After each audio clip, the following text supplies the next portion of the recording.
Hello, welcome back to Algebra. Here we're going to continue learning how to graph these rational functions. This is part 2. So let's just jump right into it. We're going to write the function down. We're going to decide how to find the zeros of the function, the vertical asymptotes of the function, the horizontal asymptotes of the function, and then we'll pick a few key points somewhere, usually to the left and to the right of those vertical asymptotes, to sketch out what the curve's actually doing.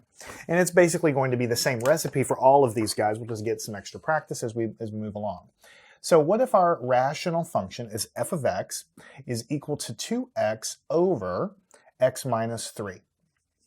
All right, so we have a little bit of work to do. Now, of course, you could just do a table of values straight out, but you don't really know without investigating what the function looks like where your values should be. You don't know if you need to pick values of x close to 0, or values of x close to 5, or values of x close to 10, or -5, or -20, or whatever. You don't actually know where to start without actually looking at some of the special points of this function. Now, one of the special points is what we call the zeros, or the roots of the function. And to get the zeros of the function, we need to figure out where this function gets driven to 0. And it gets driven to 0 where the numerator of this fraction becomes equal to 0.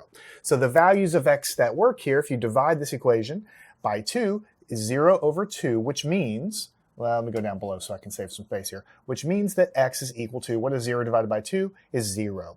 So this is the only zero of the function. In other words, where x is equal to 0, the graph crosses and the function itself is driven to 0, and that's because when you take 0 and put it in there, the numerator becomes 0. That's a lot of zeros, but basically what we're trying to do is figure out where are the points where the function goes through the x-axis, and that's the point where that happens. Now, the next thing we're going to do is we're going to look at the vertical asymptote. This is what this stands for, vertical asymptotes. And the way we do that, we learned in the last lesson, whereas with the zeros, we take the numerator and set it equal to 0. For the vertical asymptote, we take the denominator and set it to 0, because whenever this denominator is 0, it's going to drive this function off to infinity. Basically, the function is going to go rapidly up to positive or negative infinity, and so those are basically disallowed values for the domain of that function. So to solve this little equation, we move the 3 over to the right, means x is equal to 3.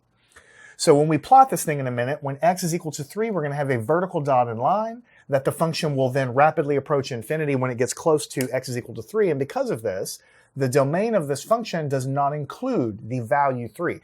The domain of the function is perfectly fine at 3.001 or 2.9999999. As long as you're not exactly on 3, that denominator will not be 0.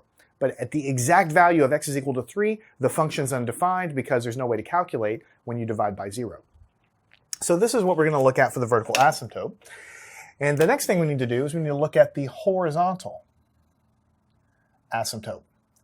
And this one we learned in the last lesson how to do it. Basically, the horizontal asymptote is what is the function doing as x gets really, really big? As we go off to infinity or also to negative infinity, what is this function doing?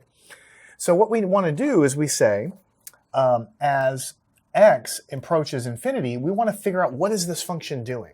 So in other words, we imagine x getting larger. First, mentally, we take a value of 10 and 20 and 30 and then 50 and then 900, 1,000. You don't have to calculate them all. But mentally, you see, well, what would happen if I get to x is equal to 10 million? What will this fraction look like if I get to 20 billion and plug it in for the value of x? So one way to do that, one way to kind of shortcut that process a little bit, obviously, x gets larger and larger to 10 billion, 20 billion, 50 trillion, 100 quadrillion, things like this. But really, an easier way to do it is you can